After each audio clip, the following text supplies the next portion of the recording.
Hello, everyone. Welcome. Hi, How are you, Yeva? I'm doing good. I'm excited for my puzzling that's coming up tomorrow. Um, but it's been pretty good few weeks, I guess. It's been a while. Well, we just did Elvira, but mm, the podcast was, I think, a while back, but you just posted it, so thank you very much.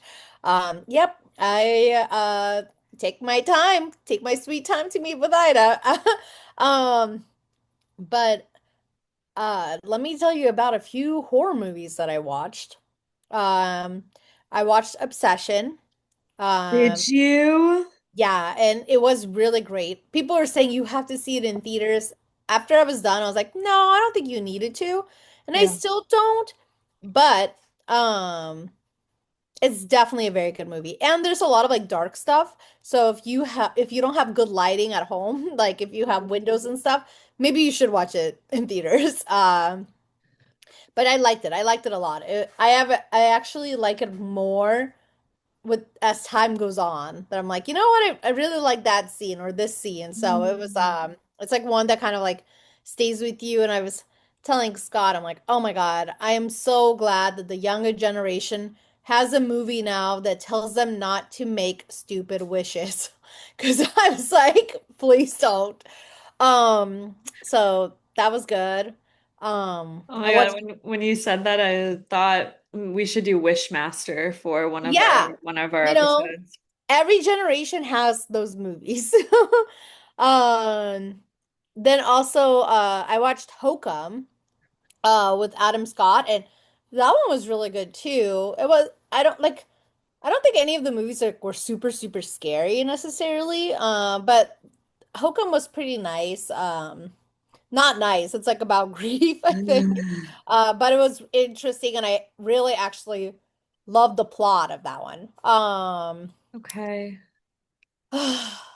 I think I watched um I actually that might be Iron Lung, which I don't know if it's considered a horror movie, but I think it is. It's that YouTuber Markiplier that did it. He like he like streams of like playing video games on YouTube. He's like a big one. Um but he did a movie, like called uh Iron Lung based on a video game he played, and it was fantastic. It was very, very like very closed set, but it was really it was fun. It was like there were some scary parts like in all the movies. Like I always jump even in shows that shouldn't be scary, I jump. But yeah, that movie was really fun. So how about you, Ida? What did you watch? Yeah. I feel so behind when it comes to like watching stuff. Because you're watching campy things. Because I'm watching campy things. I decided on the next movie and I literally just started it. That one's gonna be funny. Um, but also I have gotten a lot more into my burlesque dancing. Um, Oh, okay. so we're recording this on Thursday. So Monday, Tuesday, Wednesday night, I have been at dance class. Okay, that makes sense. And dance like ends at like 8. And by the time I come home and shower and like eat a little something, I'm just throwing on Gilmore Girls or watching reactions. Yeah. I've been very into the off-campus reactions because I watched Off Campus, which if you haven't seen it, Yava, we should watch that for our channel. I have started watching it and it has been great. Yes. I can still react and still watch it. I don't mind. Yeah, like two of my favorite channels are watching it, and one of my other favorite channels just announced that they're doing Supernatural, which is Oh yeah, you one of my told me. favorite shows. So now, like, two reaction channels that I watch are doing Supernatural. So I'm like living for the reactions right now Yeah. and doing a lot of dancing. So I haven't watched a lot of new things. So unfortunately, no updates there. Well, it's fine. It totally is fine. Yeah, I just oh, I started watching The Silver Devil or something too on Shudder. It's the Okay. guy from he was the main guy in Legion, and he's also Beast in Beauty and the Beast. Oh, Dan Stevens? Is it Dan Stevens? I'm not sure, but it's I don't know the name, but so you are probably right. But yeah, so he's in it and they put him in a psychiatric hospital. And obviously there's something evil going afoot, but I had to turn it off even though I was getting into it because I was with my brother. My brother was like, "This is boring." I'm like, Ugh. excuse me. He's like, well, I'm sorry. I'm not really paying attention. So I'm like, well, if you're not paying attention, let me. So then I started a different show, Warrior Nun, which is not horror, but it is like demons and it's fun. Warrior Nun. I Isn't know. that? I'm just watching random stuff. It's because I puzzle. So Yeah, so you need something just to put on. But isn't yeah. Warrior Nun the one that has Chris Evans' wife in it? You know what? Let me double check because I confused her with the person who played Lara Croft. And I was like, oh, wait, no, that's not her. Angelina Jolie? No, there was a new Okay. Tomb Raider in 2018. Oh. Um, let me see. I could totally like oh, you know what? She might be yeah, Chris Evans' wife. I hate her. No, I'm She's totally. great in the show. I only hate her because she's married to Chris Evans, and Okay, I that want that to be makes more married sense. to Chris Yeah. Evans. That's the only reason I hate her.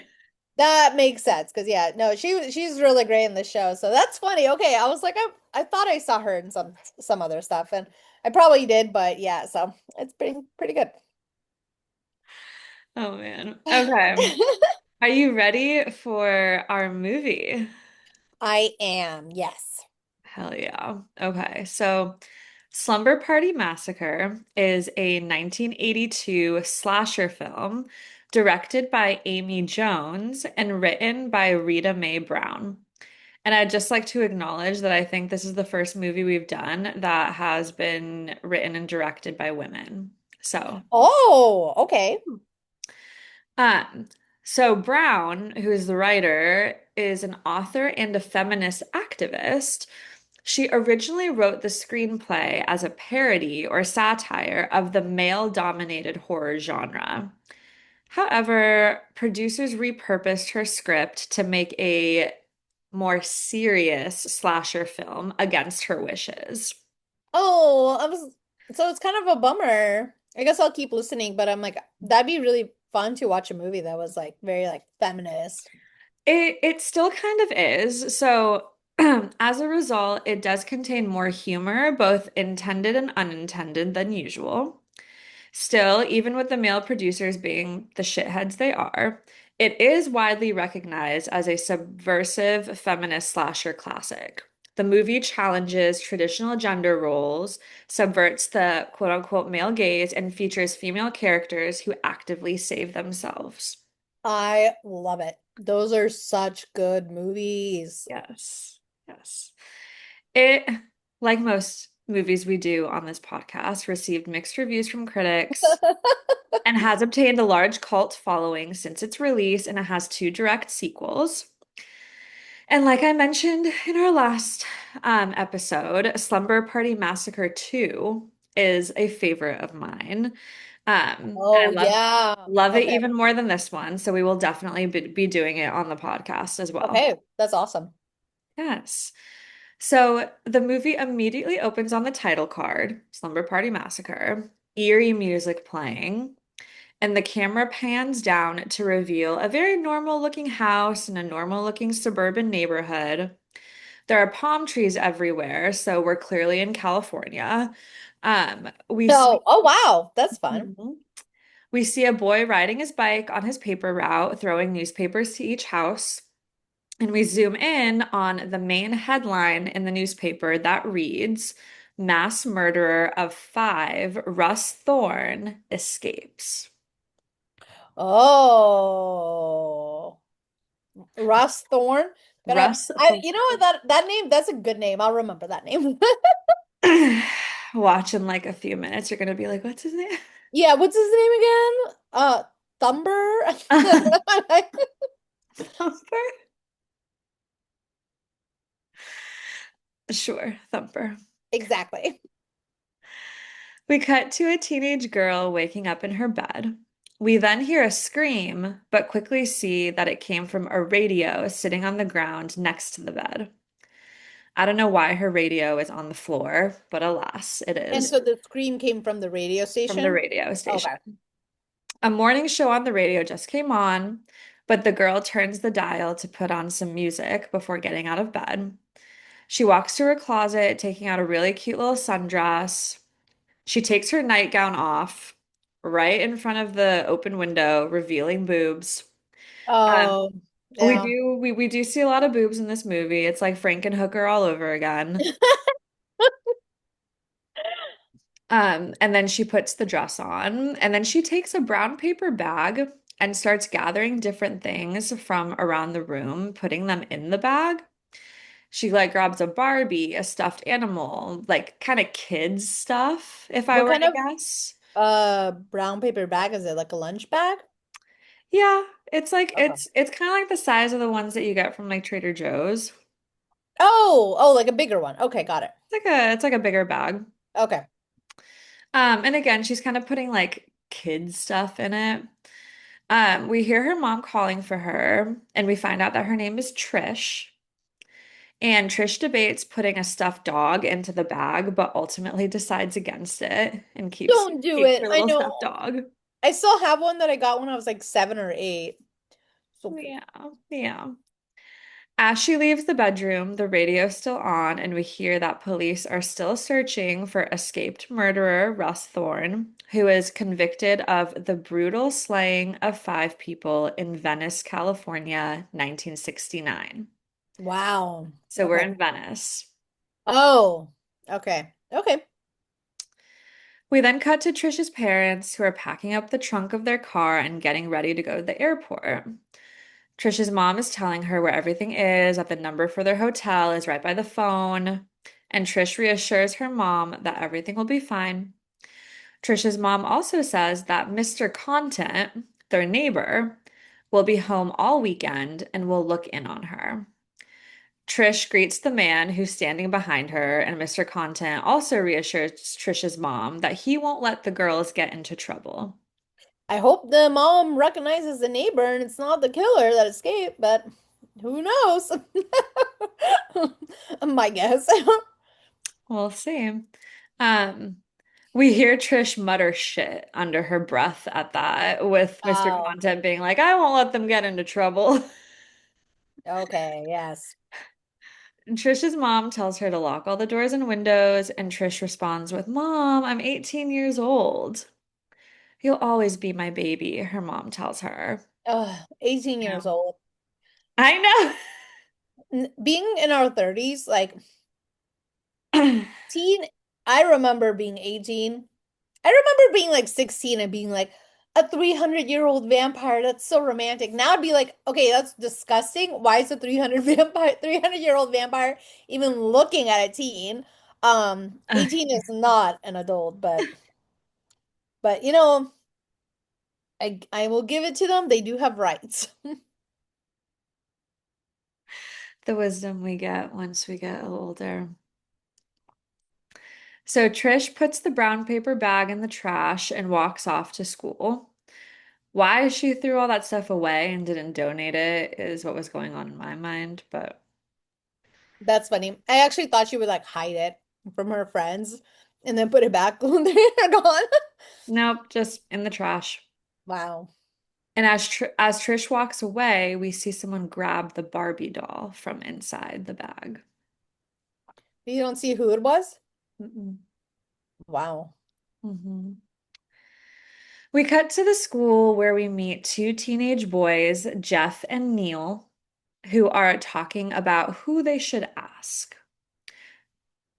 Ask what? We're not sure yet. Kim wouldn't go with him, but what about the new girl, Valerie? They're saying. Oh, like prom? Yeah, we're assuming Yeah. like some kind of dance. That's the biggest thing usually that happens in Yeah. high school. Yeah. Something catches their attention though, and we see a woman with a tool belt around her waist on a ladder working on the phone lines. Her name. Whoa, it's a woman worker. You don't see much of Uh-huh. those. Uh-huh. Yep. Her name is Mary. And the boys, of course, are staring at her ass.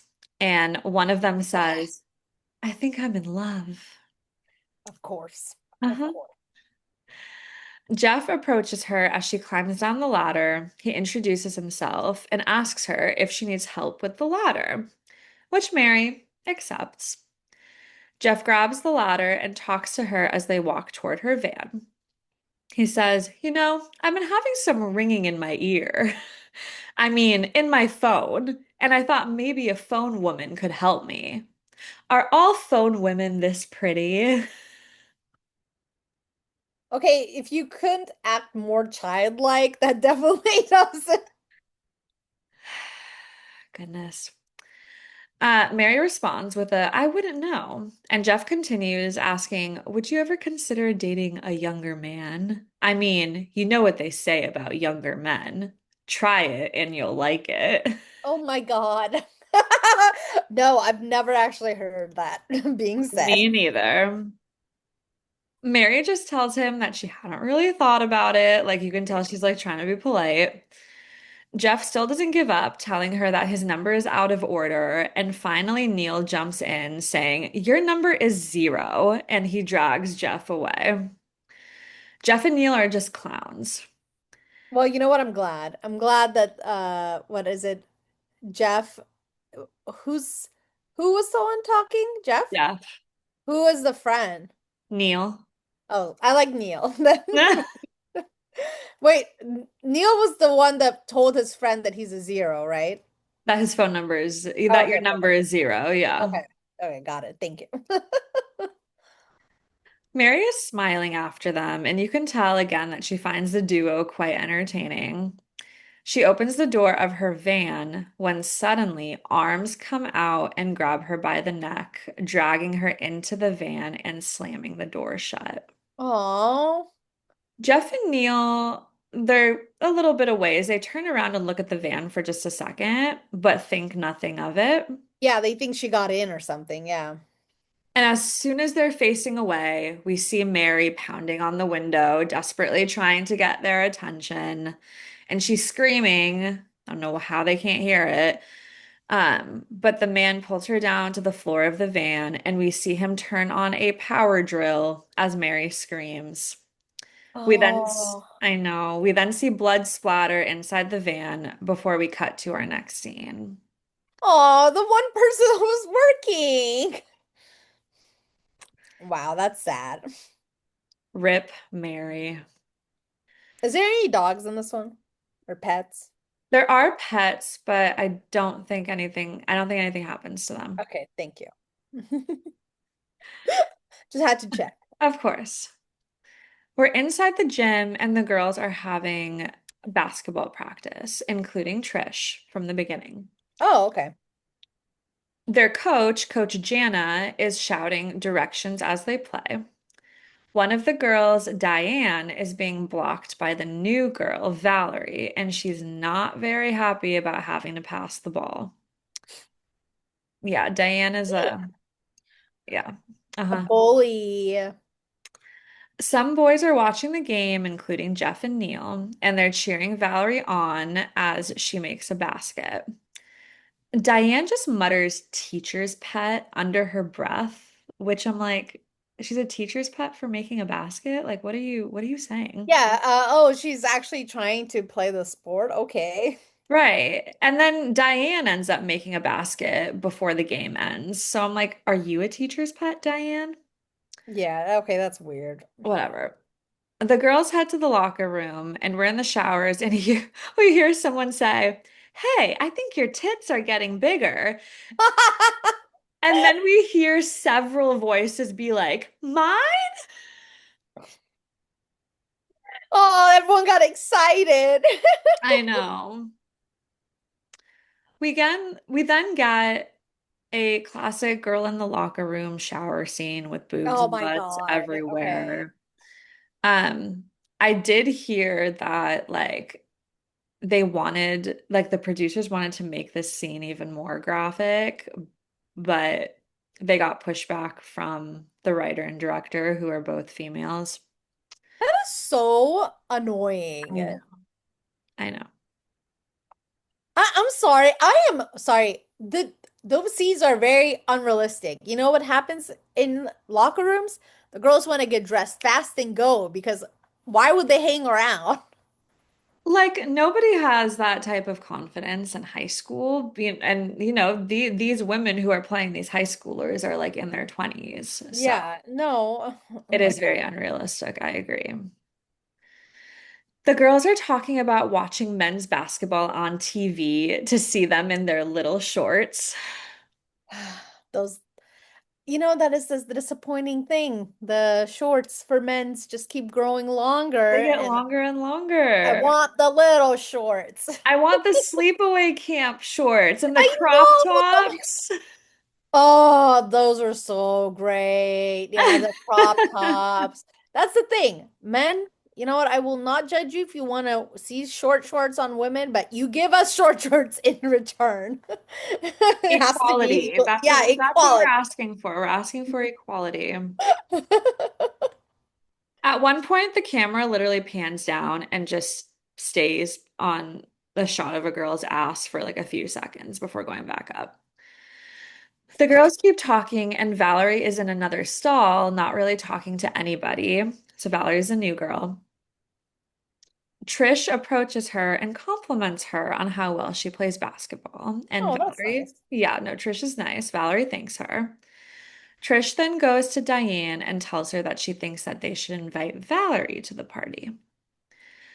Diane doesn't like that idea, claiming it was only supposed to be the gang, like old times. Oh, okay.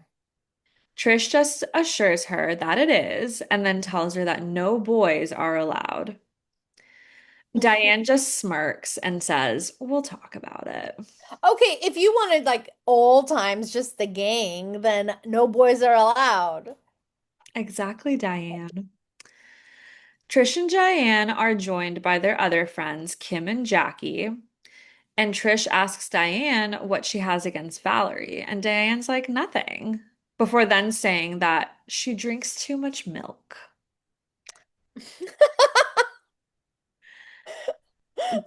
That's I have not heard that one before. She's just bullshitting because Kim then asks, it wouldn't have anything to do with how good a basketball player she is, would it? Or how pretty she is, Trish chimes in. She works at it, Diane replies. Do you ever notice how perfect her eyeliner is? Okay. I know. Yeah, I don't like Diane. We don't She like can Diane. she can go away because that's like, dude, really? If anything, just compliment the girl. Like, man. We know that now. This is mean girl tearing others down to make yourself feel better. We know that. Ugh, No, we need to build each other up. But you're right. You're right. Diane, I'm excited for when you die. you sure are.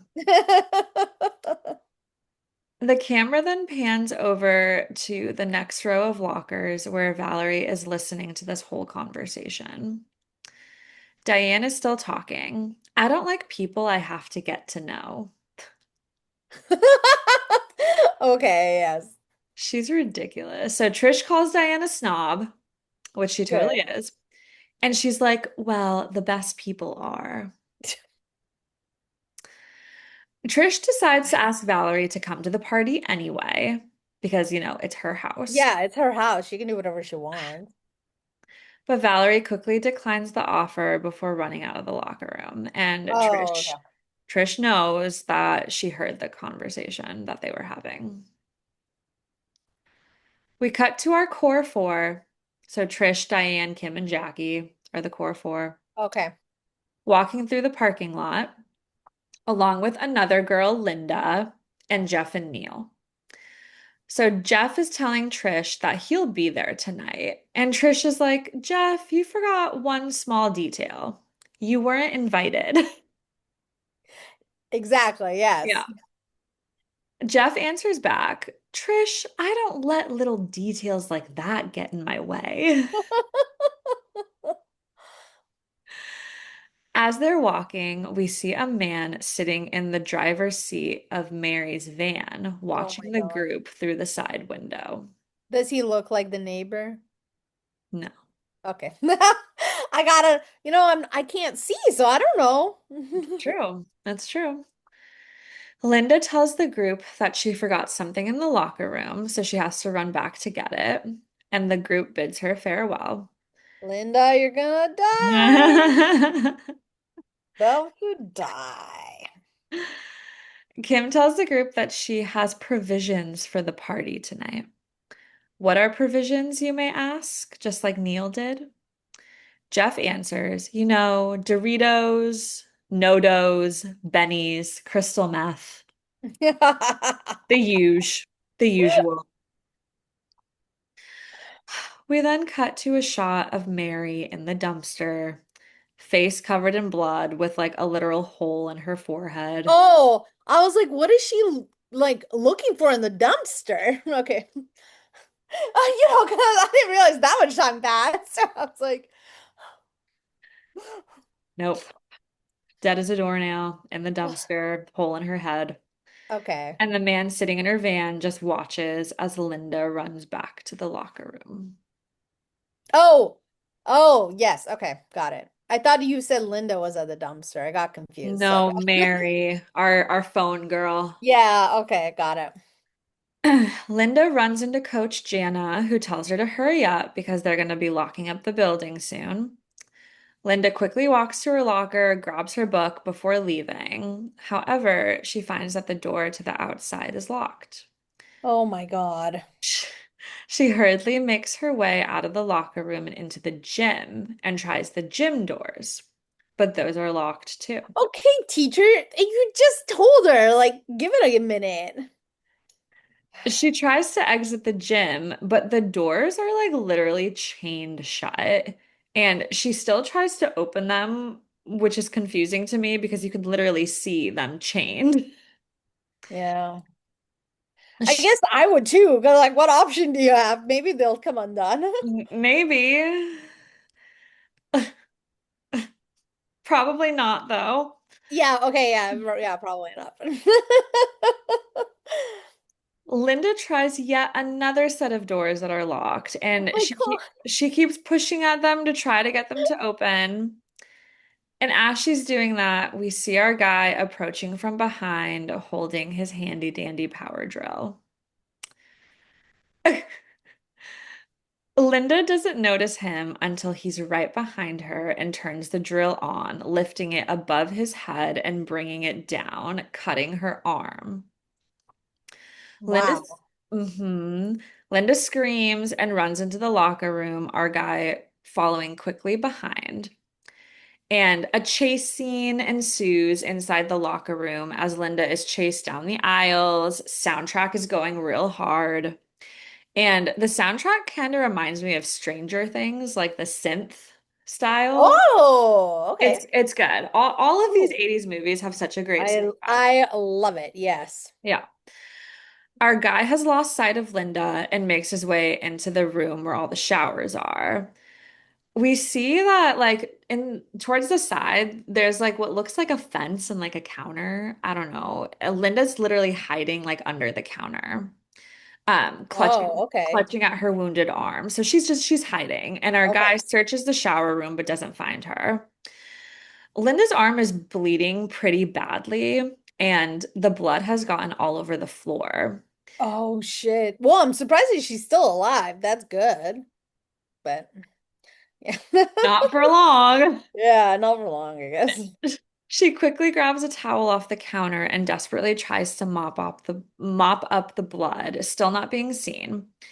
And our guy actually leaves the shower room and he's looking around the locker room again before he notices the blood that has seeped from underneath Oh, the door that Linda is like right next to. oh man.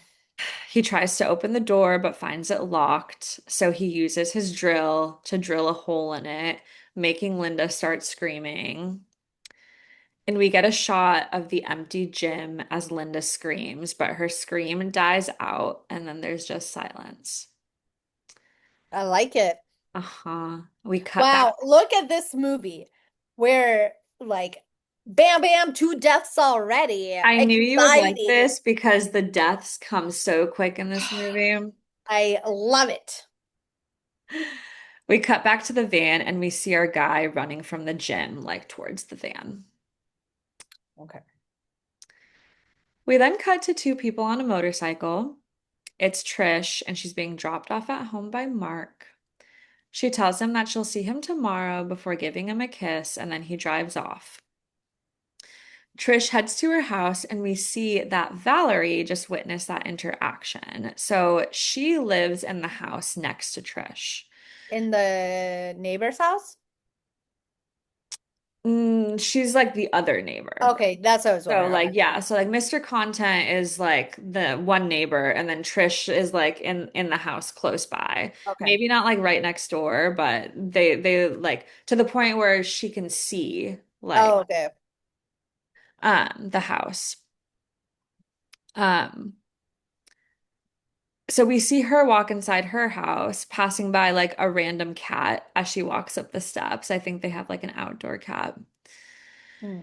Don't worry, nothing happens to the cat. Yeah, I was like, a random cat? I don't know about this. Let me tell you, there is a cat in Obsession, and you won't have time to get attached.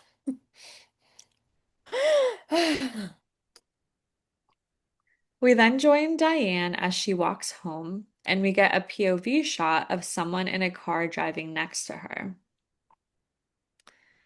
Eerie music starts to play as Diane makes a turn and starts to walk down another street. Still in the POV shot, we see someone stop the car and get out. They approach Diane from behind. Diane stops and squats to tie her shoe, Oh my God. and the person following her puts a hand on her shoulder. In a really impressive, awesome move, Diane grabs the arm and literally flips the person onto their back. Oh wow. I know. I don't like Diane, but in this moment, I'm like, girl, you're badass. Yeah, it's pretty cool. And it's not our guy. It looks like another teen who grunts and groans out, I think you broke my back. Oh, don't go scaring women. Exactly. Don't fucking sneak up on women like that. His notebook is on the ground next to him, and there's this doodle of a face that like really cracked me up that you'll see during the movie. Um, John Minor, what are you doing scaring me to death like that? Diane says. I, I won't try it again, that's for sure, John responds. Diane then tells him to fall better. He could get hurt. Yeah, well, yeah, good. She's the least she's helpful in that instance. He asks her about tonight, and Diane responds that it's supposed to be just girls, for old time's sake. John asks if she can get out of that, and Diane slyly says maybe. Oh my John gives her a kiss, and she tells him to take care of his back, and they both go on their way. God. We cut to Coach Jana, whose first name is Rachel. So, Coach Jana, Rachel are the same person. Okay. There's a lot of names. There's a lot of names. Would you prefer? I'll just call her Coach Jana because then you'll know she's No, the it's okay. coach. I'm gonna forget no matter what. So you can just call her whatever you wrote. No, I'll call her. I think Coach Jana is again just a reminder of like she's the coach. She's their Okay, okay. basketball That sounds coach. good. Valerie's the new girl who's the neighbor. Yeah. Trish is the one that's the house. Yep. Um, Diane's the annoying one. then there's Kim Kim and also. Jackie are like the friends. And then but Jackie just got killed, right? No, that was Linda. Oh, that's Linda. Oh, okay, okay. Yeah, And she's then not a there's part of the core four. okay, and then there's Mark, Neil, and Jeff, Yeah, Mark doesn't really make an appearance but again. he's Trisha's boyfriend. Yeah, Okay. yeah, but Mark doesn't really make another appearance, but Jeff and Neil do. Okay, got it. Okay. Uh, So we cut to Coach Jana driving in her car and listening to the news on the radio. And the news is again talking about Russ Thorne and how he's responsible for a string of brutal murders in Venice, California. Rachel just changes the station to music. Valid. Maybe listen to see how the person looks like or something. I don't know. Maybe. She pulls into a driveway, gathers her things, and walks up to the front door. She's fishing her keys out of her pocket and she's trying to find the right one. PSA to everyone, make sure your keys are ready before you leave your Yep. car. Yes. When a drill comes through the front door that she's standing next to. Okay. Well, there's no way you can prevent that. Like, The door opens and we see that a woman just drilled the hole and oh, she's like, "Oh, hi, Rachel." Coach Jana, obviously quite startled, asks the woman, Pam, what are you doing? And yeah. Pam's like, "I'm putting in your peephole." That makes perfect sense to Rachel because she kind of sighs in relief and thanks her. Yeah, And that makes sense. Yeah. then she asks Pam if the phone repair guy came by, and Pam tells her yes, she saw his van parked across the street. Oh no. Yeah. We could then cut to Trish talking on the phone with Diane. We see that there is this toy. This part was so weird. There's this toy that looks like these two little red shoes, and when you wind the toy, the shoes look like they're walking. And Oh, okay. she's just like playing with the little toy. But while she's talking, she hears creaking. She tells Diane that she thinks someone is here and that she has to go. She walks to the front door and finds it open. Like the door's like wide open. That's And so scary. she kind of looks around before closing the door and locking it and fastening the chain. Exactly. Exactly. It's like one of my biggest pet peeves in horror movies because why would you not search your entire house or leave the house? Because this person obviously got in. Why are you Yeah. locking your door? I think I've had that happen before where it's like I realized that there was a door unlocked. So I dialed 911 before pressing, like, and I walked everywhere. I looked underneath the beds, in the Exactly. closets before I it's just you gotta take care of it. And you go from top to bottom. Yes. Yes. And yet, no, she closes the door. It was very frustrating. I guess these women were killed, so we don't have to be killed. We learned from them. Learn from Slumber Party Massacre. Yes. So then Trish turns on a few lamps before sitting at the piano and starting to play. The camera then pans to the right where the staircase is, and we see a shadow of a man making his way up the stairs. Oh my God. Trish stops playing piano because she hears the footsteps as he goes upstairs. She's finally a little bit smart, sprints to the front door, and she's struggling to get it open when a hand lands on her shoulder and she screams, whirling around. It's her neighbor, Mr. Content. Excuse me, Mr. Content, what are you doing here? And he is apologizing profusely for scaring her. He tells her that he saw the door open and didn't see her anywhere, so he got Oh, worried and wanted to check the house out. okay, that's fair. That's a good neighbor right there. Hmm. Trish tells him it's all right and that she guesses that being alone made her more spooked than she realized. Yeah. Mr. Content suggests they go sit down for a bit so Trish can calm down. Trish tries to tell him that she's okay, but Mr. Content insists, telling her that he'll stay with her until her friends get there. Trish thanks him, but doesn't seem too happy about it. Yeah, that's kind of annoying. I'm like, Yeah. but yeah. Yeah. We cut back to Rachel, Coach Jana, Okay. who is shredding cheese for her quesadilla and drinking some Mm. wine. Oh, wow. I know, Wow. living the life, Coach Jana. My gosh, yeah. Unfortunately, she accidentally knocks over her wine, which shatters on the floor. And she sighs in frustration, bends down to start picking up the pieces when she hears a noise. She starts walking down the hall, holding up like a pretty big shard of glass in her Oh, hand. I know, smart. smart. She doesn't see anyone, but she hears some noises coming from behind a door. She walks over to the door and throws it open to reveal her cat. Oh. And it's funny because by like opening the door really suddenly, she like scared her cat. So the cat kind of hisses and jumps down and she like runs after it, calling, I'm sorry. Oh, that's so cute. She eventually scoops it up before we cut to Jeff and Neil, aka I call them Dumb and Dumber. Okay. They're walking down the street with their bikes, and Jeff is telling Neil that they should go by and scare the girls tonight. Oh my God, I hate that. Neil tells him that they weren't invited, which is absolutely true. Yes. Thank you, But Neil. Jeff is like, just a baby scare. I mean, you know, girls love to scream.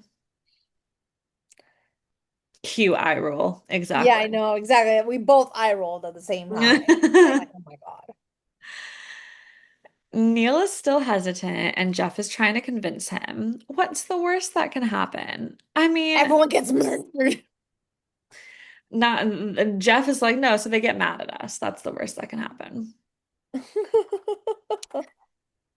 Neil reminds him they could beat the shit out of us, which Jeff agrees, like they did in the fucking gym. 3 times, Neil confirms. Hey, that's awesome. I love these strong girls. So again, women power, love it. Woo! Yes.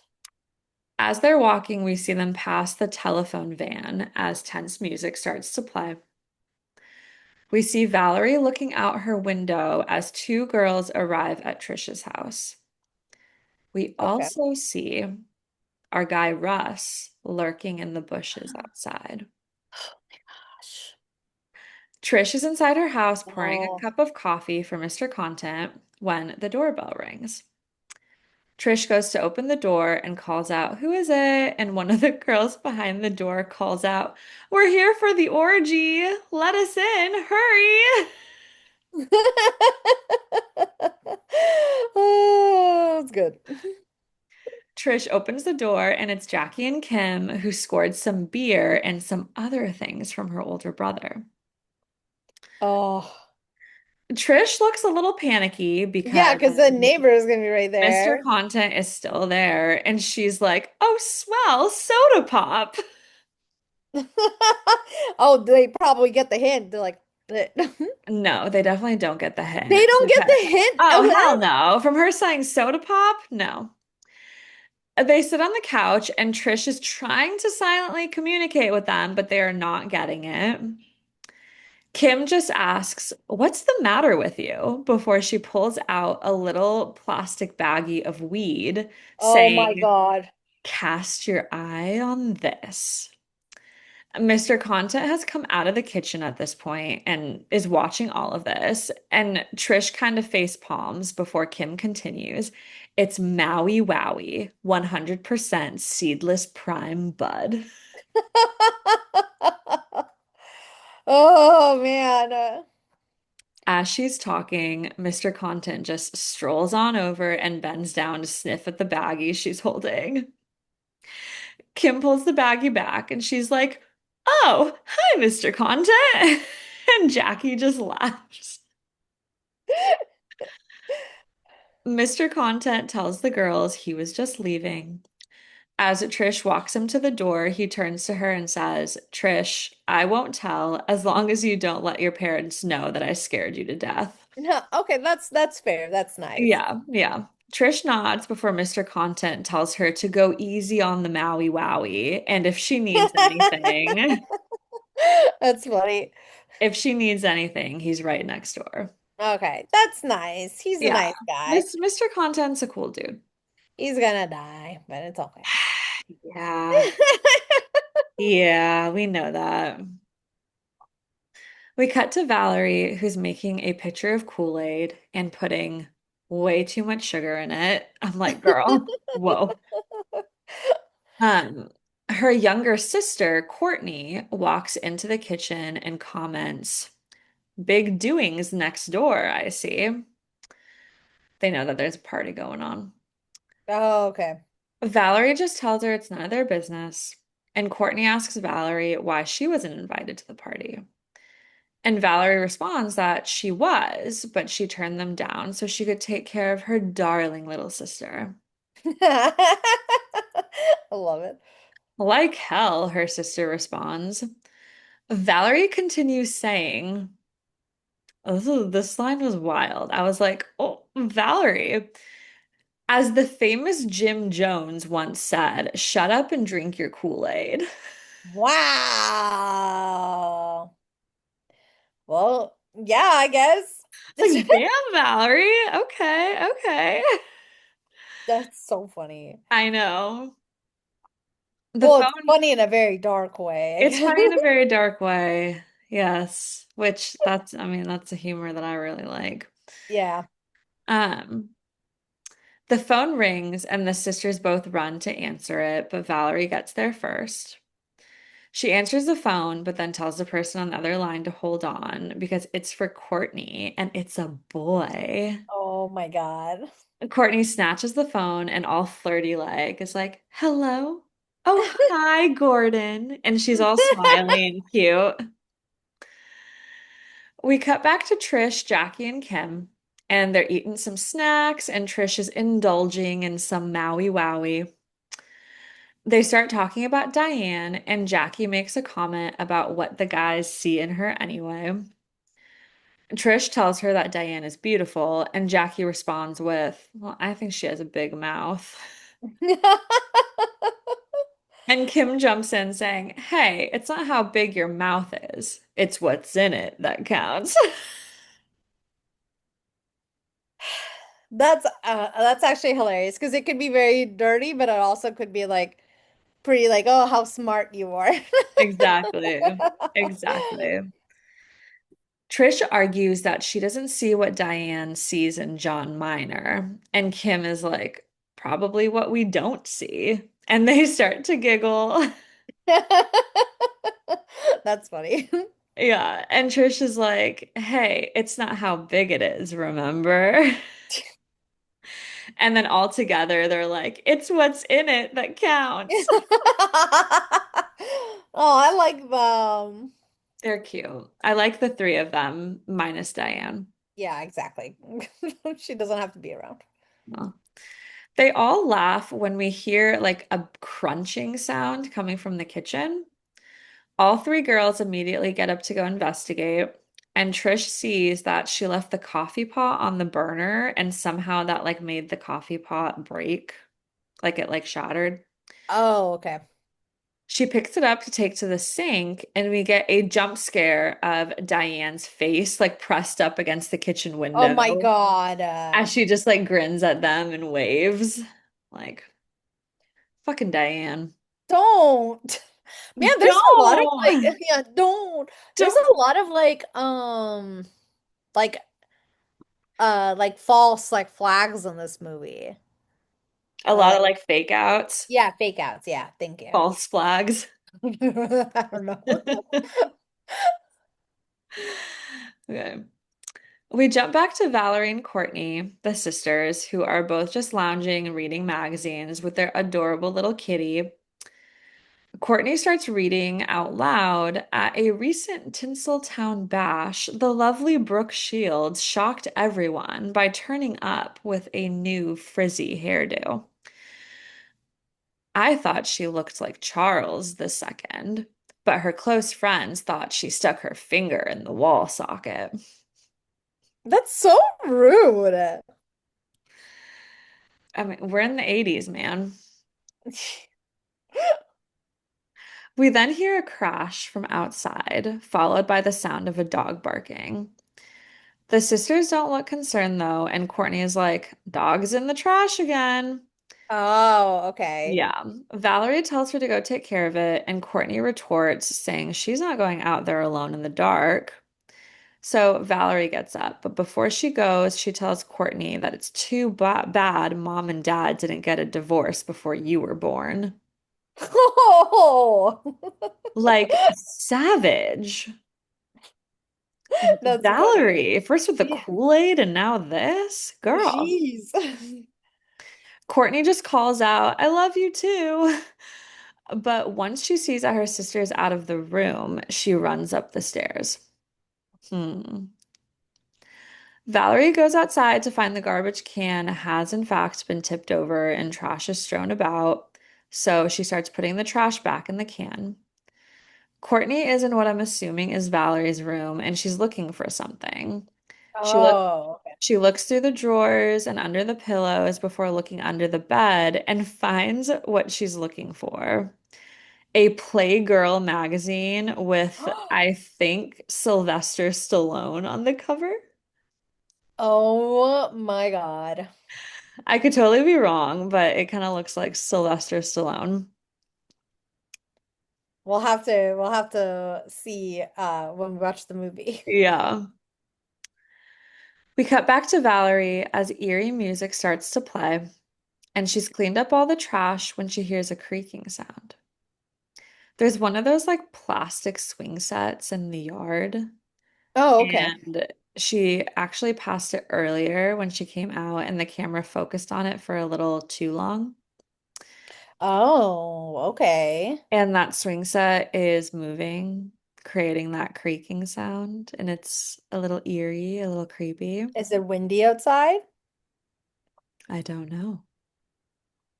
How am I supposed to know that?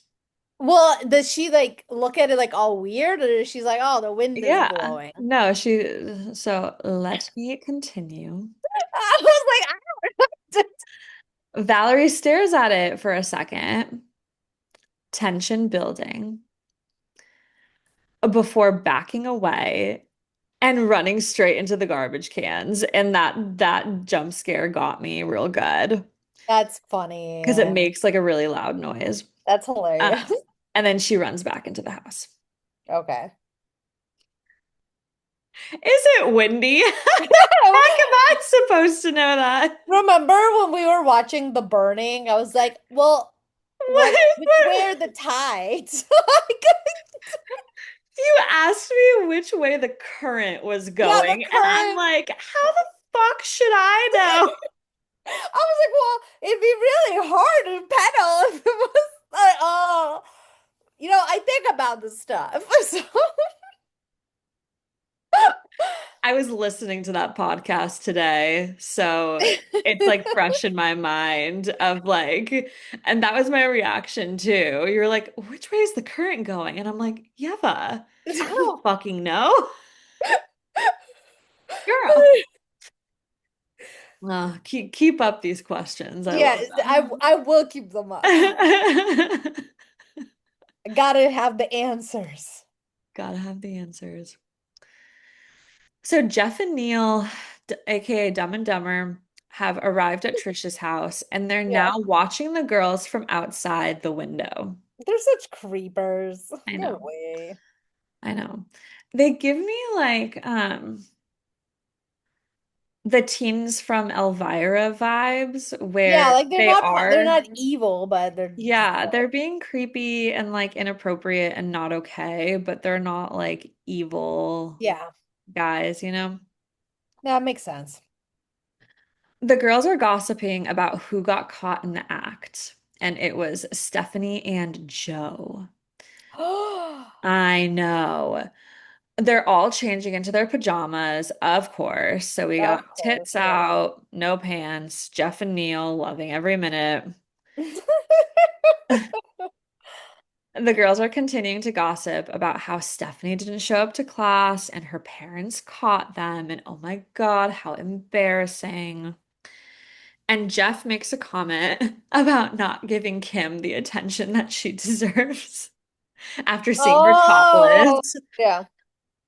It's really gross. Jackie walks over to the window to throw out all the ashes and stuff from the smoking, and the boys quickly hide before going back to watching. And Jeff's like, what do we do to deserve this? And Neil's like, we died and went to heaven. And in my mind, I'm like, oh, you don't know how right you are, Neil. Oh, that's We jump back to Valerie, thank goodness, because I was getting very skeeved out. makes sense, yes. Yeah. She's back inside her house and notices that Courtney is not there. So she calls up the stairs, asking her what she's doing. And Courtney responds that she's doing her biology homework as she's still flipping through the Playgirl Oh magazine. my gosh, that's funny. Why do I find that hard to believe? Valerie asks, and Courtney's like, don't laugh, I'm trying to concentrate. As she flips the magazine vertically to get like the good look at the full, You the know full what? It is spread. biology. It is biology, so Valerie knows though. She knows her sister and says, all right, but do me a favor and don't tear out the centerfold this time. ah, that's funny. And Courtney literally does just that and tears out the centerfold. What a sister. What a fucking sister. We jump back to Trish and that group, and they decide to order a pizza while Diane goes to get wood for the fire. Oh, okay. Diane opens the garage and is getting the wood when we see that someone is watching her, holding a huge chopping knife. I wonder who it is. I wonder who it is. She's gathering some wood when she jumps back in fright, saying, yuck. And we see that there's a little snail sitting on one of the logs. Oh my God, a snail, really? The snail's adorable, but Diane is like, ugh, gross. And then all of a sudden, we see the hand holding that knife come into frame and chop the poor little snail. Yeah. So I guess snails were harmed in the movie, but not in real That's life. so mean. The snail didn't do anything. Don't do shit to you. It's Mr. Content, and Diane greets him, and Mr. Content says hi, and that he hopes he didn't startle her. He's Okay, very, Mr. Content, now this is your second time. Can you please stop? and he says he's very good at startling people. Oh my God. Diane says that he didn't, and then asks if he's on a snail hunt. And Mr. Content responds that he is, and that's 53 tonight. Oh, okay. Well, This, I was like, this movie should be called fucking Snail Massacre, not yeah. Slumber Party Massacre. I'm like, these poor little snails. So apparently they come out at night and eat up his vegetable garden. So he's Okay, got to so he has kill a them all. vegetable garden. Yeah. Okay. Yeah. Diane tells him that her dad goes on snail hunts too because he doesn't want to use pesticides. Okay, that makes sense. Yeah, yeah. It's not organic, Mr. Content agrees.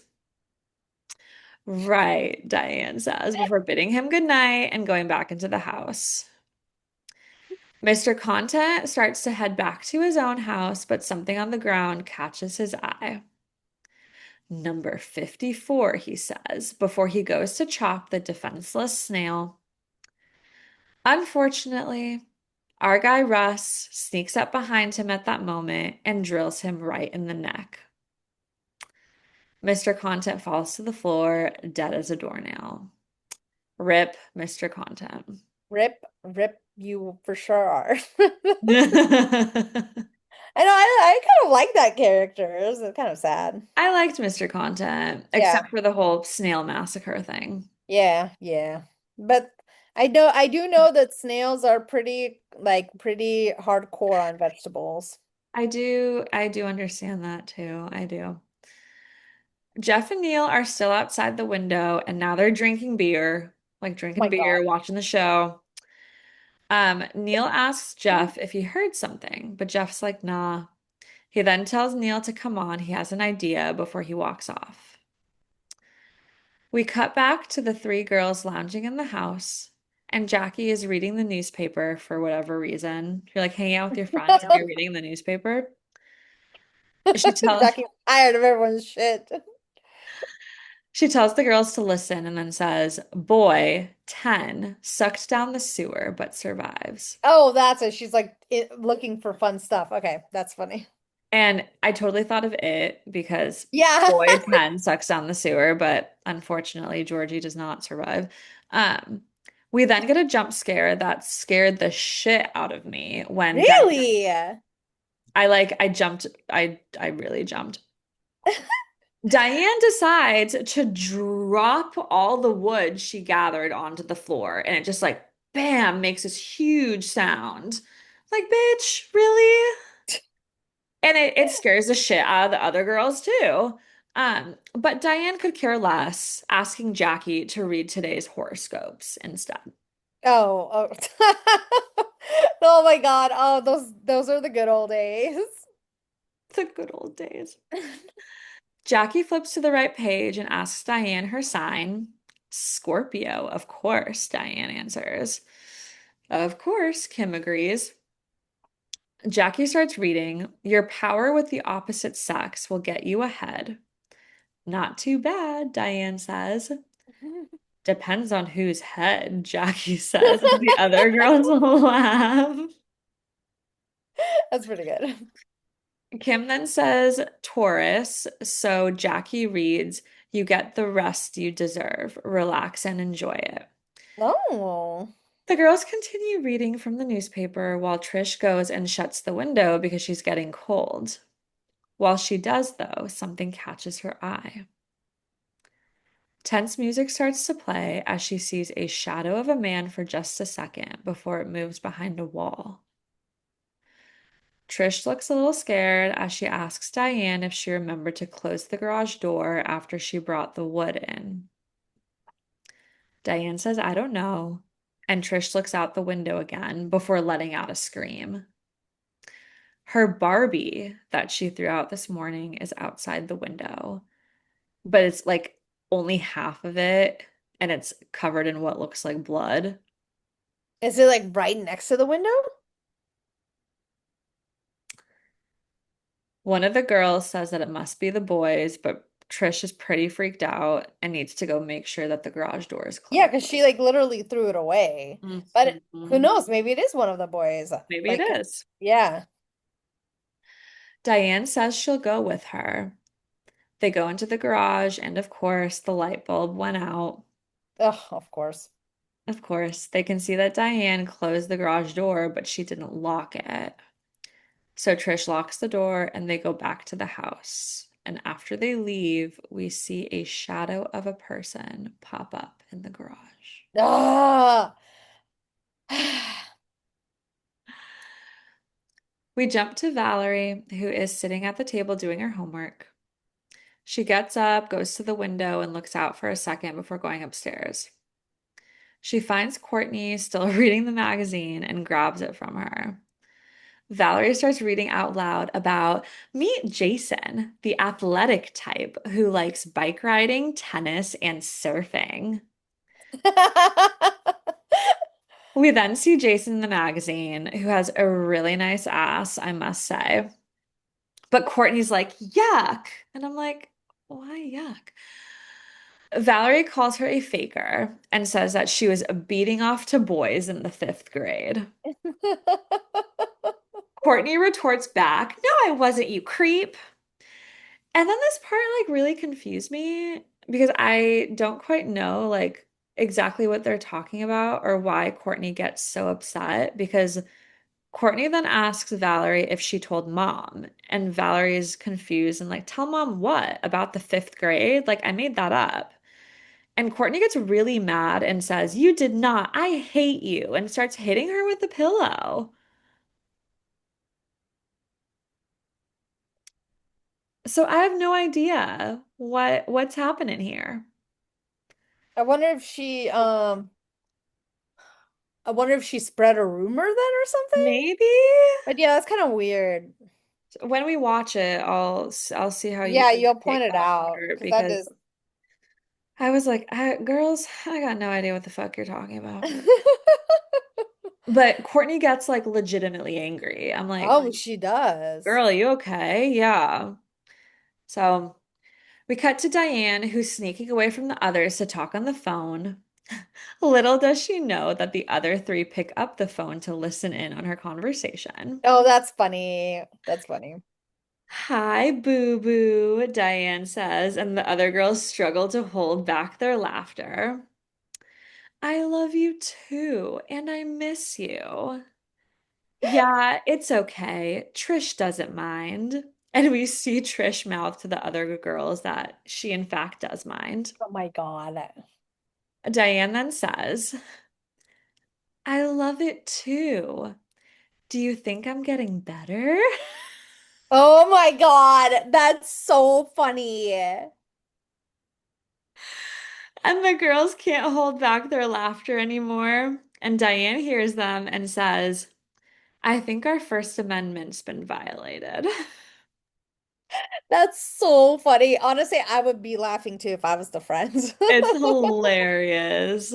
She then yells out to them, like, very immature, you guys, before all of a sudden the lights all go out. God. The girls grab some matches and a flashlight. Trish tells them that they must have blown the fuse, and the fuse box is in the garage. Ugh. At least it's not up in the basement or somewhere. I was imagining the basement. But oh, this is Venice. There's no basements. No, there might be an attic. I don't know. The girls look at each other before singing the Twilight Zone theme song, and it's actually really funny. That's pretty great. I It's a like re these. I like these people. I do too. Again, minus Diane. It's a really cute moment though. Diane calls out to them what's going on, and Kim answers that they're taking care of it. She can stay there and talk to Boo Boo. Diane just tells Kim that her days are numbered, and oh, how right she was. As the girls walk to the garage, they are jump scared by Diane joining them because Diane just scares the shit out of them everywhere she goes. I So, also think that the phone probably died too, but maybe no. probably. So, our core four make their way to the garage and we see someone watching them from the shadows. In the garage? No. Oh, okay. So he's already inside the Yes. house. No, I think they are in the garage Oh, actually. okay. They make their way to the fuse box, but find that none of the fuses seem to be blown. That's Duh. weird. I know. Just then, they hear a noise and Kim drops the flashlight. She bends to pick it up before we see a shadow of a person standing right in front of her. She starts smacking them down with the flashlight, and we see Okay. that it's Jeff and Neil, That's what I was thinking. I'm like, oh man, no, it's probably the guys. who are in fact responsible for the lights going out. Wow, you guys can't take a joke, Jeff asks. What the fuck? One of the girl asks, like, how did you get out of the third grade? That's That's what I pretty want to good. know. They fix the fuse box before they leave the garage and make their way back to the house. We jump back to Valerie, who's still doing homework at her kitchen table, and she hears another crashing sound from outside and mutters, not again, before she calls for Courtney, but doesn't get a response. So she goes outside, and this time both garbage cans have been knocked over. Oh my God, this dog. This Well, fucking. I don't know if it's a dog, but She picks them up and then looks at the same swing set as before. And as she's looking, we see someone grab her from behind, and they both to the ground. It's Courtney. Oh. And Valerie ends up on top of her, and Courtney's telling her to get off. And Valerie is like, are you crazy? You could have hurt me with that knife. That's when I noticed that fucking Courtney has a knife. But she's like, don't worry, it's not even sharp. That's even worse. Like, what the fuck, Courtney? Courtney then tells her that this is what she gets for saying what she said before. And I'm like, what did she say before that was so bad? I am very confused.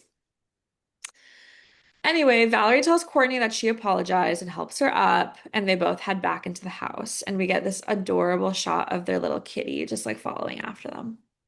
Aw. So John, Diane's boyfriend, has arrived and he's honking the horn. Diane comes out and tells him that she can't leave right now, and then just instructs him to park in the garage. Oh my God. We we see him pull in before Diane shuts the garage door. We then jump back to Courtney and Valerie, who is doing Courtney's hair, and Courtney is holding a mirror and doing her makeup. And then she asks Valerie if she'll ever be beautiful, and Valerie is like, I don't know. That's so mean. She's joking though. It was a Okay. joke. They start talking about the party next door, and Courtney asks if there are boys over there. Valerie says that there are always boys around Trish and Diane. Courtney suggests that they go crash the party, but Valerie says we need to do your hair first. And she starts saying maybe we do the Brooke Shields frizzy look, but Courtney turns around and tells her, make me look like you. And it's Oh, actually kind of heartbreaking. I know. I'm like, oh, Courtney. how old is Courtney again? I want to say, like, she's definitely a teenager. Like, I Okay. want to say she's like either like, I think she might be like a freshman in high school. Okay, okay. Yeah, like she's not like little, you know? Yeah, but it is definitely like yeah, okay, got it. Yeah. We cut back to Diane and John, who are making out in the car as eerie music starts to play. I thought she said she can't right now. Apparently, she can right now. Okay. We then jump back to the house where the boys are very happy to be hanging out with Kim, Jackie, and Trish.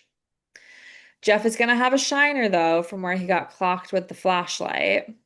So they're looking for something to put on it. That's funny. Oh my God, this was so jarring. We cut to a close-up of a boob. And it was like 1 second they're in the kitchen looking for something to fucking put on his eye, and then bam, titty. It's just so jarring. And it's Diane's, and John is like caressing it before Diane tells him, no, not here. And of course, since John is a dude, he pushes it and tells Diane to come over to his place then. John convinces her, so Diane heads back to the house to let the girls know that she'll be leaving with John. Inside the house, Trish is trying to convince Jeff to put a hot dog on his black eye. Diane comes in and tells Trish that her and John are going to go out for some beer and they'll be back. Jackie and Kim are making strawberry daiquiris and they're about to ask if Diane wants one, but Trish interrupts and tells them that Diane wants beer. She totally knows what's up, and Diane reassures her that they'll be back. Yeah, right. Just fucking leave then. And it's like, oh my God. And Trish just tells her she doesn't need her permission. After Diane walks out, Trish says, it just goes to show you can't bring back the old days. Yeah, And man, Yeva, I felt that one in my fucking bones. really? You can't bring back the old days. No. No, you can't actually, yeah. You really can't. Diane goes back to the garage, gets into the car, and leans in to kiss John, but his head literally just like falls off. I am just so happy about that. I am so glad. I just couldn't like I was just like thinking about it. I'm like, oh, what if he's dead? And it's like right when you said it, I was like, yes, Yes. he is dead. He is dead. Oh man. Yeah, I was like a little bit too excited about it. Diane screams, but it's muffled by the sound of the blender as the group are in the house making their strawberry daiquiris. Oh, okay. Diane starts honking to get the group's attention, but then she sees our guy Russ standing right in front of the car. Well, I'm gasping. So That's a big gasp. It is a big gasp. Oh my God, does he have the keys? Does she have the keys? What the fuck? She starts screaming as he breaks the car window. Oh fuck. Diane tries to run out of the garage, but Russ grabs her. She falls to the floor, and in a really cool shot, we see the shadow of a drill fall over Diane's face. Like the camera's on her face, and we see the shadow of a drill before it turns on. And Diane continues to scream as our guy lifts the drill in the air and brings it down. Wow. We don't see what happens though, because we cut back to Valerie and Courtney looking out the window of their house. Because Courtney heard honking and screaming, Oh. but things are quiet now. Okay. She asks Valerie if they could be doing something quote unquote funky over there.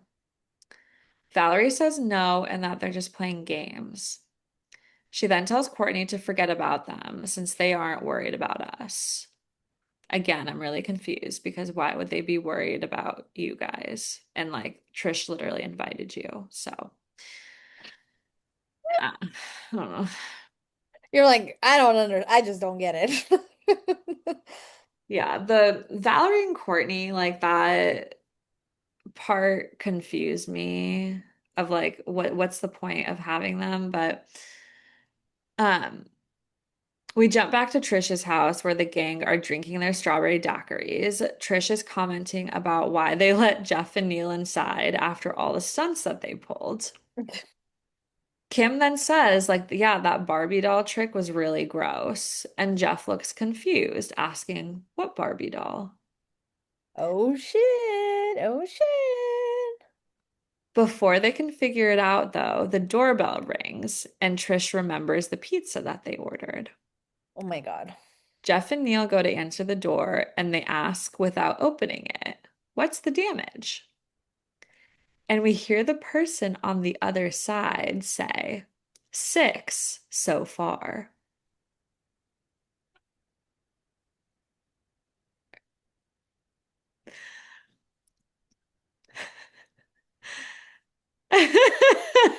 I'm just like, oh my God. This killer is like one of the most like successful killers in like slasher movies, I gotta say. So I literally had to do a count because it's like Mary, Linda, Mr. Content, Diane, John, and as you're about to find out, the poor pizza guy. Okay. So there's 6 right there. Kim is calling Coach Jana to ask her something about a basketball game from the night before, and the boys are trying to get $6 together for the pizza Oh, because they think it's six because they think dollars. exactly. Trish joins them with the rest of the money they need and they open the door. But Trish gasps and the boys look horrified because the pizza delivery guy is standing there and he's had his eyes drilled out. He's still standing? He falls forward into Oh. the house, dead as a Oh, doornail. so they probably put it like he put him next to, oh my God. Yeah, it's really, yeah, the like no eyes, it's really gross. Um, Kim and Jackie run over to see what's going on and they start screaming as well once they, see Yeah. poor pizza guy. Coach Jana hears the screaming and she's asking if this is a joke, like what's going on, but then she hears a dial tone. We jump back to Trish, who's calling the police, and she's in the middle of giving her address when we see our guy Russ cut the phone lines. Well, I really hope that like somebody calls them, like the coach and stuff like Yeah, that. yeah. And we see that he's standing right outside the window, watching them as they're all like freaking out. We jump to Courtney and Valerie. Valerie, who is talking to Coach Jana on the phone, and she's telling her that Courtney did hear some screaming earlier. Coach Jana Oh, so the asked, coach called? the coach called Valerie. Okay. Um, because she tried to call back, but nobody was answering, and then the phone lines went dead. So Okay. Coach Jana asks Valerie to go check in on them, but then changes her mind and said that she'll go and check instead. Uh, Mhm. I'm like, oh, Coach Jana, you're so sweet. Like, Yeah, that's really good. I would have just called the cops, but I guess you I, don't want to yeah, get the people in trouble in case it is a yeah, joke, but yeah. We jump back to Trisha's house where Jeff suggests that they turn off the lights, close the curtains, lock all the doors. Jeff and Neil decide that they need to help the girls somehow. They're going to split up. Jeff is going to make a run for Mr. Content's house, and Neil is going to make a run for Valerie's house. oh, okay. That was smart. Yeah, They should have just all ran because it's like the guy can't chase every single one down with a it's but true. But they don't know how many people might be out there. yeah, you're right. They don't know how many people, they don't know if they have guns, like Yeah, lots of unknowns. So Jeff runs to the garage where he suddenly hears creaking from the ceiling. And he looks up as Diane's body literally swings down. So she's hanging upside down and her face is all bloody. Jeff is screaming and he's crying until we see a drill come straight out of his chest. wow, this guy is like legit killing everybody. He is. I knew you would like this movie. I know. I'm like, wow, okay, that's fantastic. Neil runs to Valerie's house, but Valerie is ironically watching a scary movie and doesn't hear Neil pounding on the door and Oh screaming my her God. name.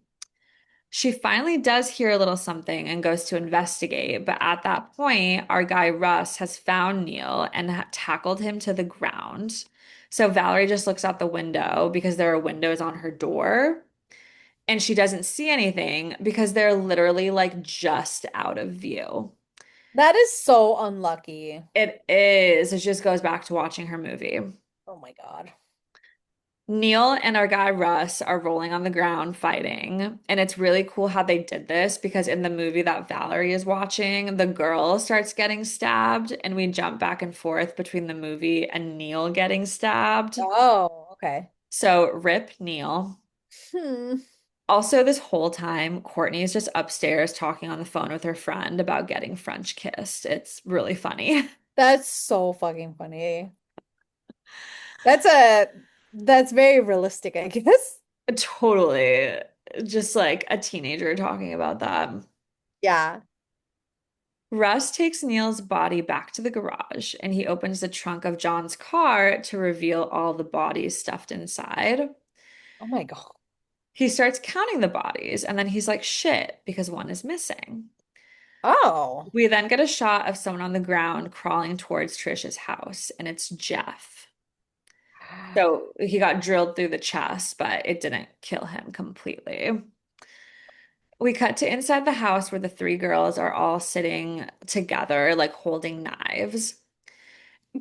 This part was so great. Kim and Jackie say that they're still hungry, but Trish asks what they should do about the delivery guy, who's literally just lying on the ground next to them, dead as a doornail with no eyes.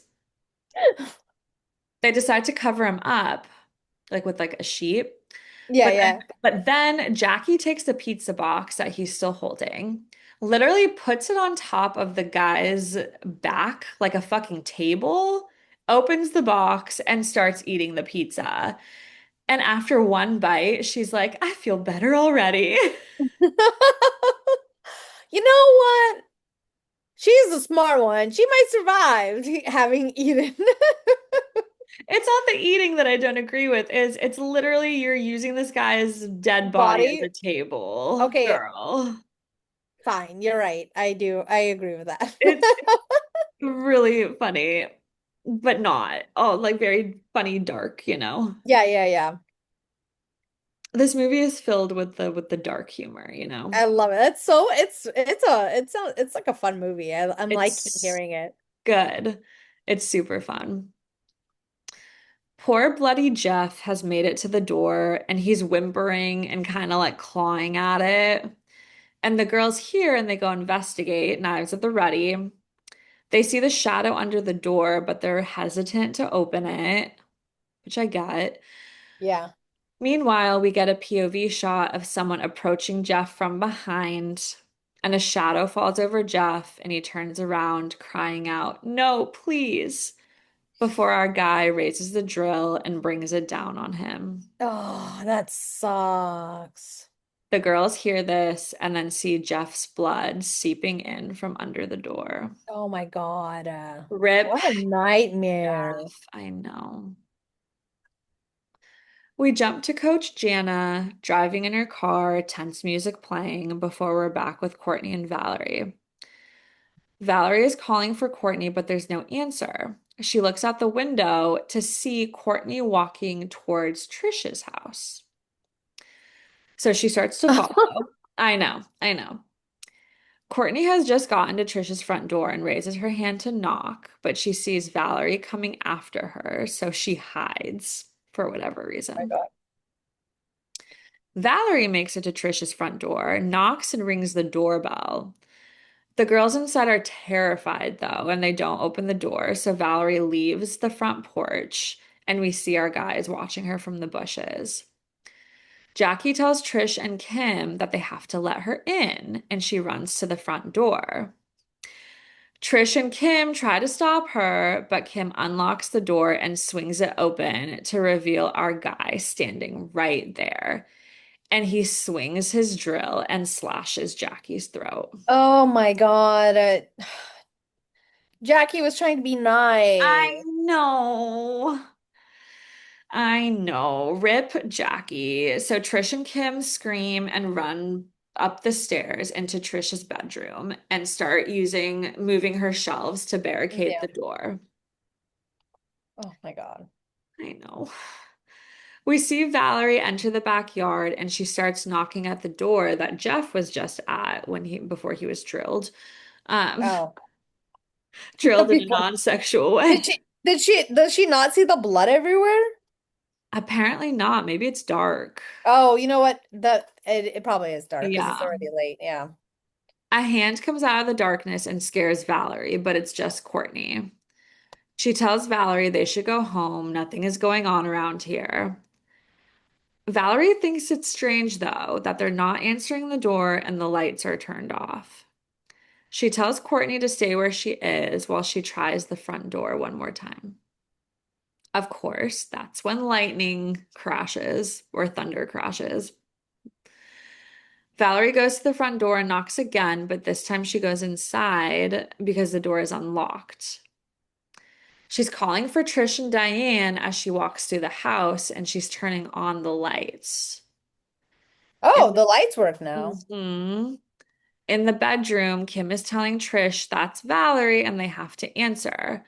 But Trish reminds Kim what happened last time and tells her that they should stay put, that if Valerie is here Yeah. to help, like she'll find them. Yeah. Kim says if Valerie's alone, that guy might find her. But then Trish asks Kim, what if they're friends? Dun dun dun. Oh, that is really scary. I did not think about that. I didn't either. Well, I guess it's because we already know the characters, so we Yeah. know that they're not friends, but Yeah. like How are I they didn't supposed to know? Yeah. I did not think about that. Oh my God, I would have gotten murdered.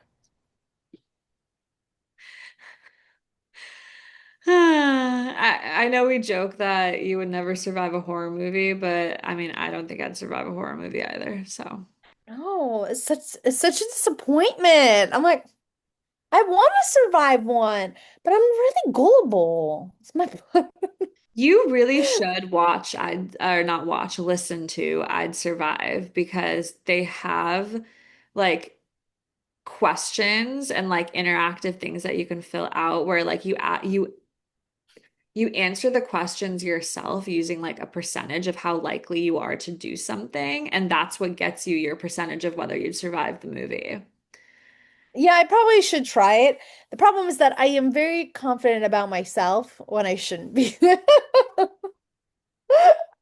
Yeah, I'd do that. And people are like, yeah, I know you wouldn't. And it's like, okay then. Well, fine. Yeah, Fine. you have to be like honest about like answering the questions. Okay. Anyway, speaking of I'd Survive again, they just did Piranha. I listened to it today, Oh, but they did the like the 19 like 78 one, like the old Piranha. yeah. And I was like, maybe we should do Piranha for our channel, like the new ones, because the new ones are ridiculous. But I've seen them. you've seen all of them? I've only seen the 3D one. You've seen the I'm rest? pretty sure I've seen all of them. Okay, great. Cool. But we can still do it. But I'm like, yeah, those are the type of movies that I watch. God. Okay. Valerie has given up and leaves the house to go find Courtney. Trish and Kim are still in the bedroom, sitting on the ground talking, backs to the window. As they talk, lightning sounds again, and we see our guy climbing in from the window behind them. Oh my God. They continue to talk about how horrible what happened to Jackie was as our guy slowly walks toward them, drill at the ready. Jeez, maybe pay attention. I literally wrote, how you don't notice someone like right behind you is wild to me. The floor creaks under him, though, and Trish and Kim slowly turn around and see him standing there. Finally. They scream and try to run away, leaving their knife on the Oh ground, my God. but the door is barricaded and they don't have time to move everything. Kim starts just grabbing things and throwing it at him, which is smart, but he Yeah. dodges and comes at her with the drill. God, what is up with this killer? This killer is like really, this doesn't even sound very campy. This killer is like very efficient. Yeah. I mean, it's campy and No, like yeah, yeah, it's still campy, but it's just like, man, like this killer is like the best killer that we've seen so that we've far. seen so far. She gets out of the way and Trish knocks the guy out with the baseball bat. Okay, finally. The girls take this opportunity to move all the shit barricading the door, but Russ's eyes flutter open Oh and my he God. lets out this like groan. He has the knife in his hand as he stands up They and didn't even take the knife away. and uses it to stab Kim right in the stomach. Oh my God. She screams, and Trish has no other choice but to run out of the room and save herself. That's why the double tap is so important. Like what a zombie like land or whatever. Yeah, yeah. Oh my God. Don't just knock him out once with the baseball bat. Use that baseball bat to smash his skull in. Yeah. I forgot there was like a movie recently I was watching. Not recently, but like or maybe we watched it where the person just like went crazy on their head. And I was like, yeah, that's how you make sure they're dead. So good. Was that with me? I can't remember, I but don't rem I don't even remember the movie, so I can't picture it, but I'm like, you know what? yeah, That's exactly what you gotta do. You just gotta yeah. keep like I'm like, I get it. Overkill. There's no such Yeah. thing as overkill. So Rip Kim. Kim. We kind of jump back and forth between Valerie looking for Courtney outside and our guy Russ looking for Trish in the house.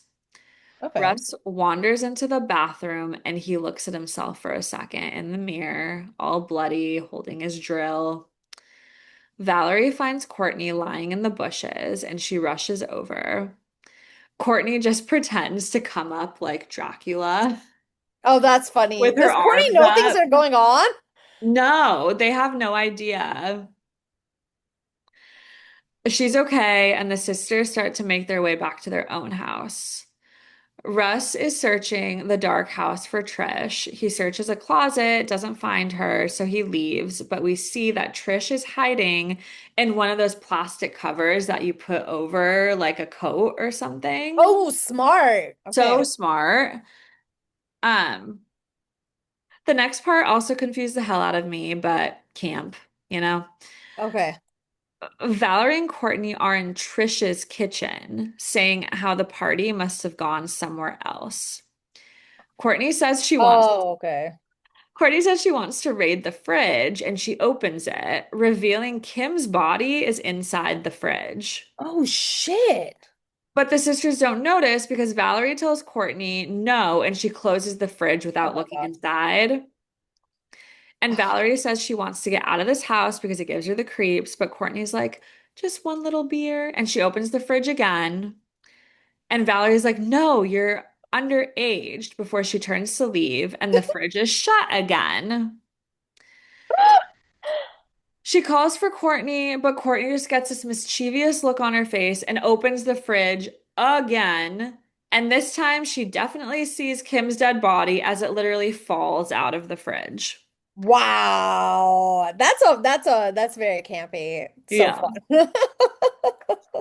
She screams, runs away. Valerie goes to see what's the matter, and she sees Kim's body too.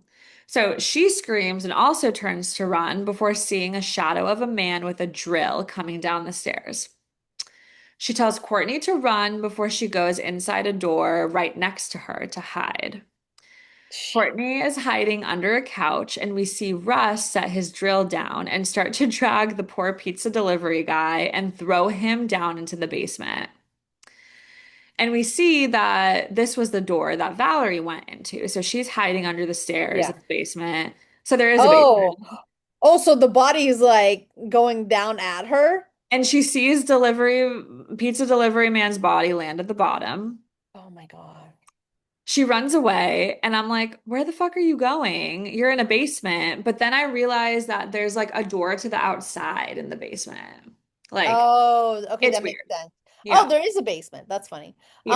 Um, Man, I think at that point, like, I don't like the idea of being like stuck in a small place. I feel like you should just run outside Yeah.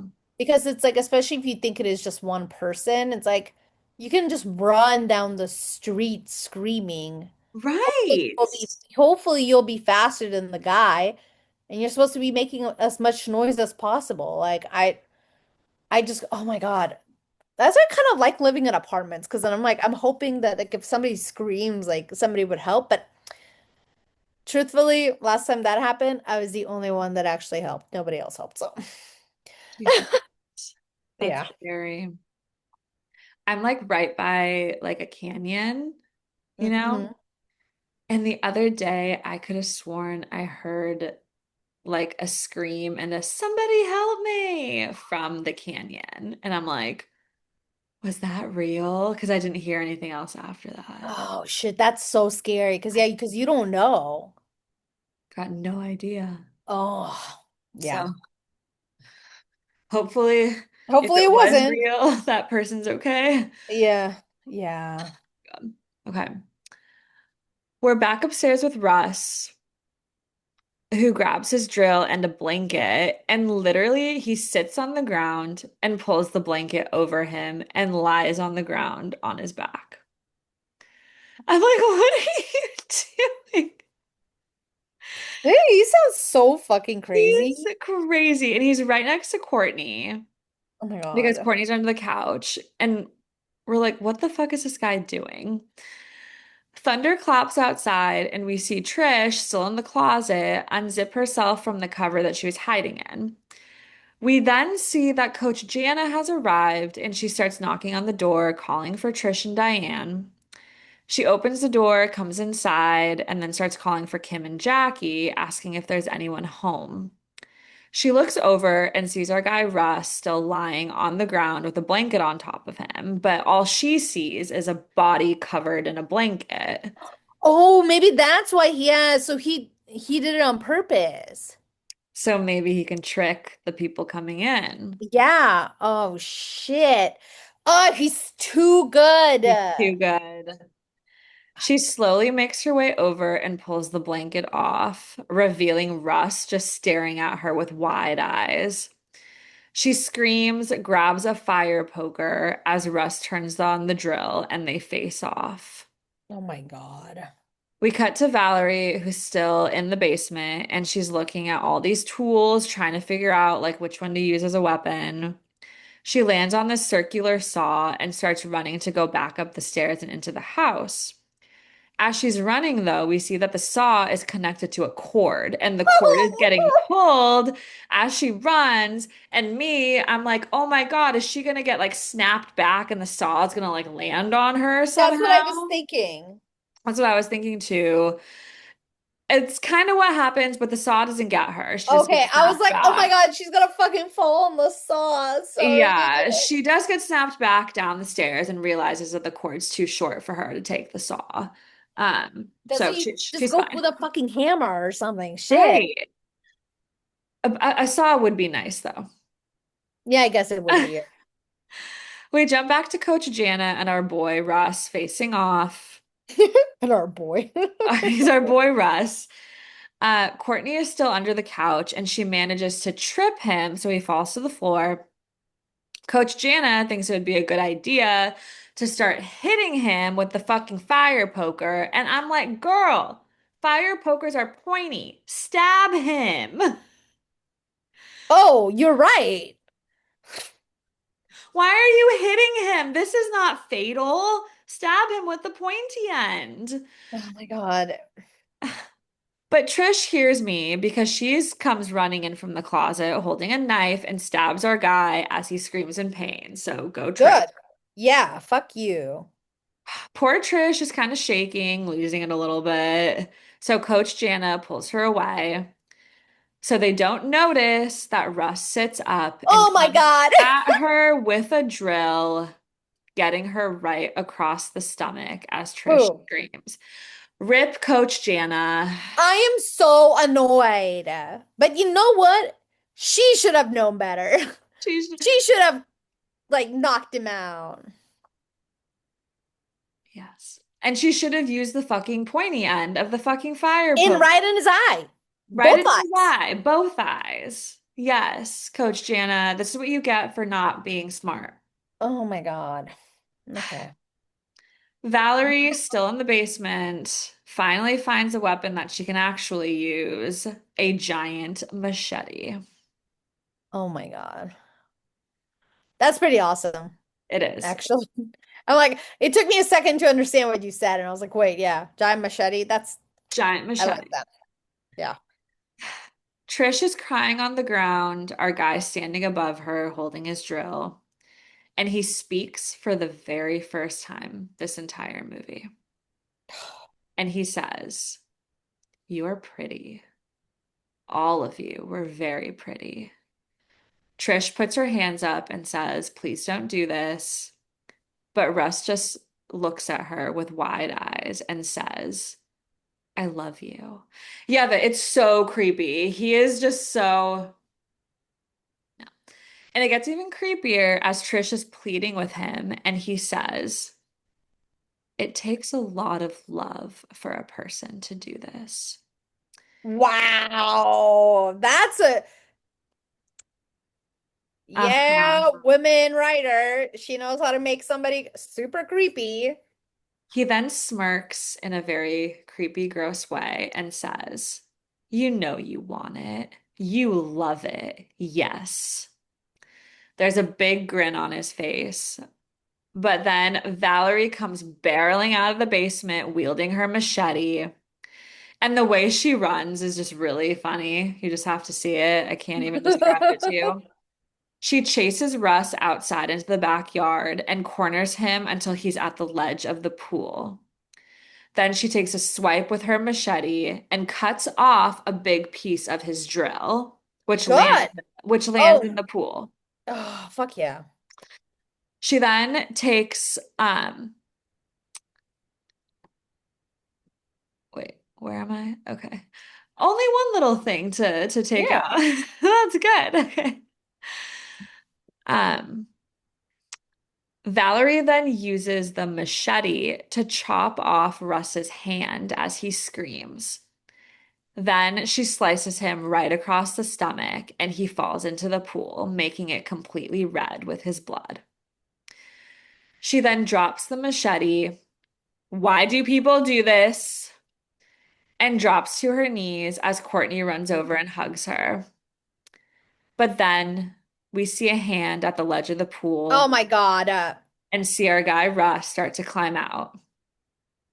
The sisters don't notice because they're hugging and they're stupid until he attacks them. He straddles Valerie and keeps smacking Courtney away when she tries to get him off. But Trish comes to the rescue from the house wielding a knife, Oh my and gosh. that gives Valerie the opportunity to scoot away, grab the machete, so that when our guy literally jumps at her, he literally lands on the machete as it goes completely through his body. Courtney and Trish scream, and our guy actually dies right on top of poor Valerie, who shoves him off in disgust. Oh my gosh.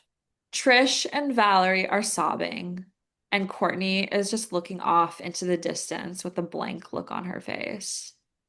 And then we hear the sound of sirens before the credits start to roll. So, not a Wow. very campy ending. It's actually a really like, That's so creepy. What yeah. a creepy like villain.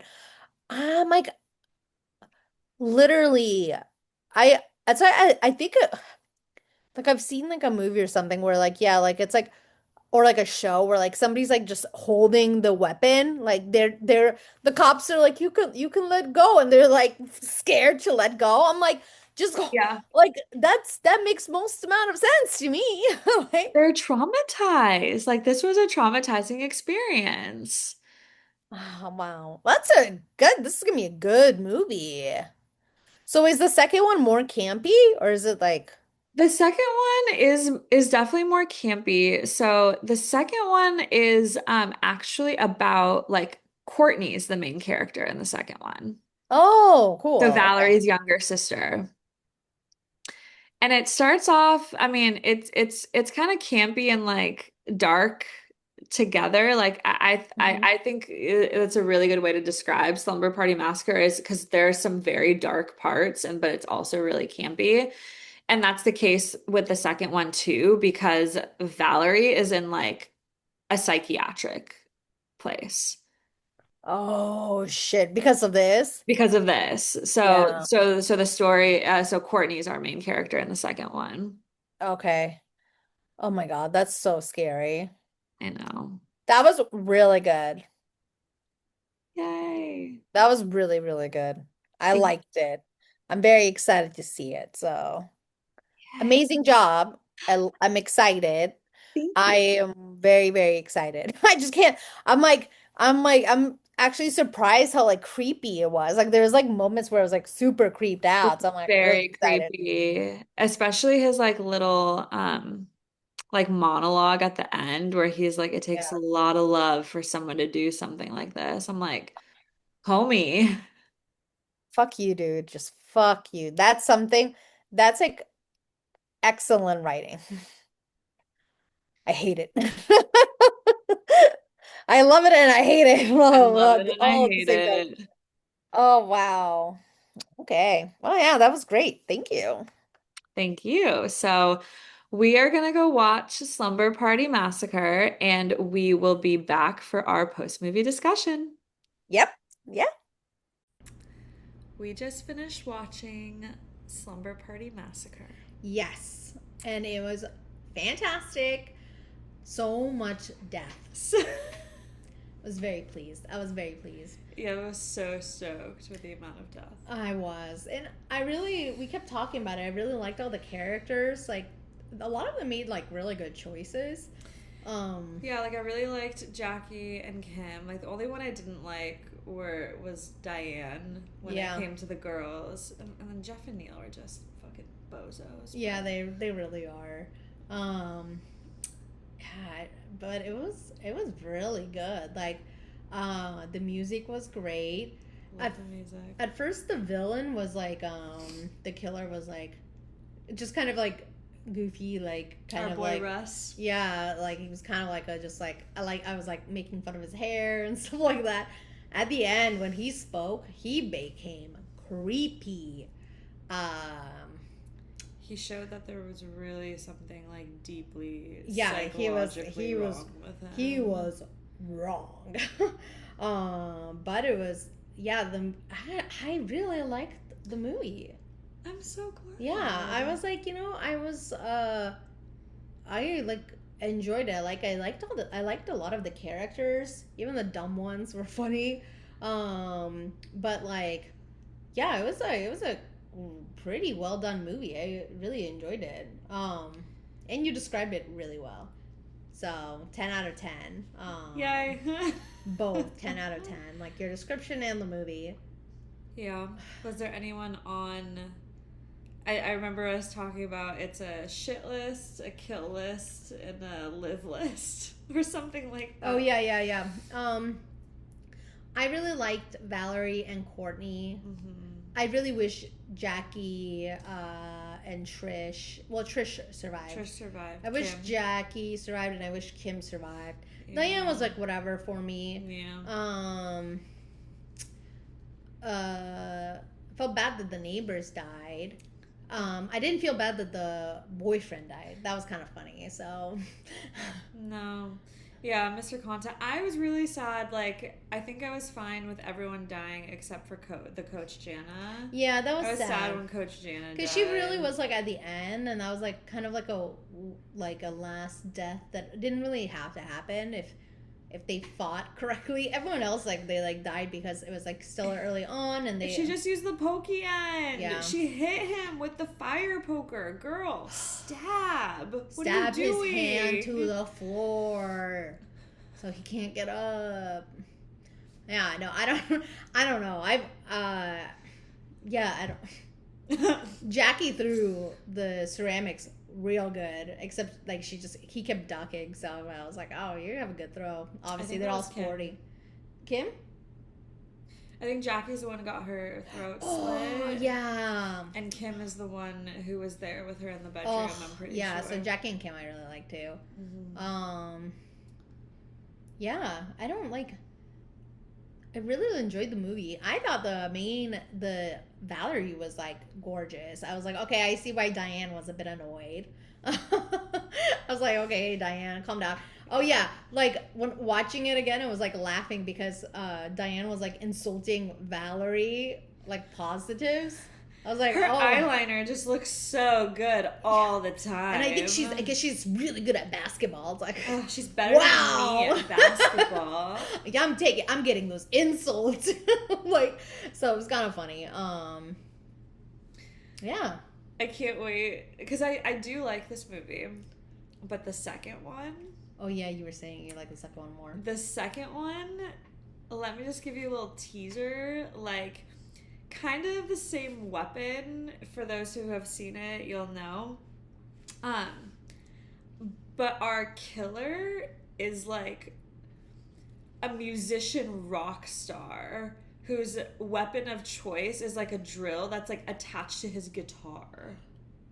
Whoa, that's hilarious. It is like the best. I love it. I Oh love wow. it so Okay. much.